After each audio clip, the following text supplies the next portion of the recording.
நம்ம வந்துட்டு மீடியாக்குள்ள ஒண்ணு பண்ணலாம் அப்டின்னா, என் அப்பாவுக்கு உடம்பு சரியில்லாம போயிடுச்சு. என் அப்பாவுக்கு வந்துட்டு ஹார்ட் அட்டாக் வந்துச்சு. ஆ என்ன பண்றதுன்னு தெரியல. ஒரு வேலைய தேடி ஆகணும். அப்போ கொஞ்சம் நார்மல் ஆயிடுச்சு. வீட்ட ஃபுல்லா பாத்துக்கிற நிலைமை. மொத்தமாவே. ஸோ சின்ன வயசுல அது பண்ணோனே எனக்கு துபாய்ல ஒரு வேலை கிடைச்சது. துபாய்க்கு போனேன். நல்லா சம்பாதிச்சேன். அப்போதான் வாவ்! இப்படிதான் இருக்கும் போல. கொஞ்சம் நல்லா ரிலாக்ஸா இருக்கு. ஆனா ஸ்ட்ரெஸ்ஃபுல் ஜாப். ஐடி ம். ஜாப். எனக்கு வந்துட்டு செம்ம டென்ஷன். தனியா இருக்கேன். ஒரு மனசு ரொம்ப வேதனையா இருக்கு. ஆனா வீட்ட நல்லா பாத்துக்கிறேன்.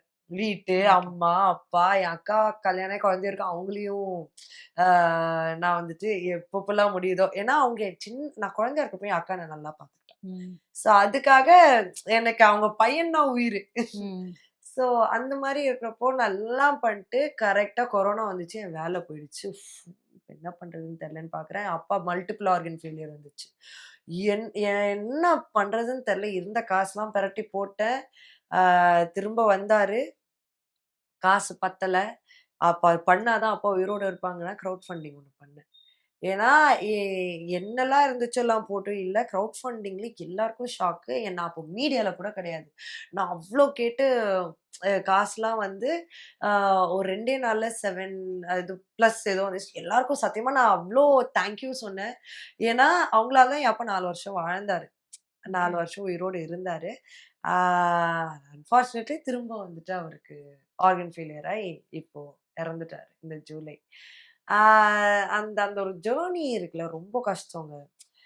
எல்லாரும் என்ன சுத்தி இருக்கிற என் ஏஜ்ல எல்லாரும் வந்துட்டு ஜாலியா வெளியில சுத்திட்டு ஹேப்பியா அ லைக் ஏதாச்சும் ஒண்ணு லைக் வீட்லயோ இல்ல வெளியூருக்கோ கல்யாணம் பண்றதோ ஏதோ இருக்கும்.